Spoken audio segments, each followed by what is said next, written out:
3 തവണയായിട്ട് 15 ലക്ഷം രൂപ ഉല്ലാസിന്റെ അക്കൗണ്ടിൽ അയച്ചിട്ടുണ്ട്. അത് നമ്മളെ പറ്റിക്കായിരുന്നാ മതിയായിരുന്നു. ഷോ, ഇന്നിതിപ്പോ എത്രാമത്തെ തവണയാ? പപ്പ ഇതെടുക്ക്, ഞാനിവിടെ ഇല്ലെന്ന് പറഞ്ഞാൽ മതി.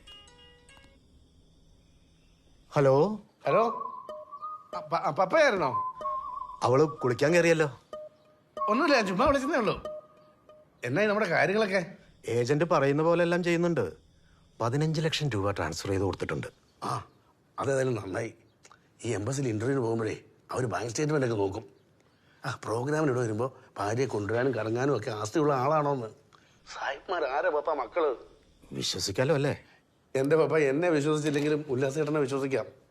സാന്ദ്ര എന്ന് അങ്ങനെ മുന്നിൽ നിന്ന് കരഞ്ഞു കാണിച്ചോണ്ടാ. അല്ല, ഇതൊന്നും കൂട്ടു നിൽക്കുന്ന ആളല്ല ഉല്ലാസേട്ടൻ. അറിയാലോ, ഈ പെർമനന്റ് അഡ്രസ്സുള്ള സ്ഥലത്ത് തന്നെ വേണം വിവാഹം രജിസ്റ്റർ ചെയ്യാൻ. പിന്നെ ഇന്റൻഷൻ റിക്വസ്റ്റ് ഒക്കെ കൊടുത്തിട്ടുണ്ട്. ശരിക്കും 30 ദിവസം വേണം.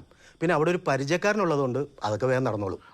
പിന്നെ പപ്പ, സാന്ദ്ര കുളി കഴിഞ്ഞ് വരുമ്പോൾ ഞാൻ വിളിച്ചതെന്നൊന്ന് പറയണേ.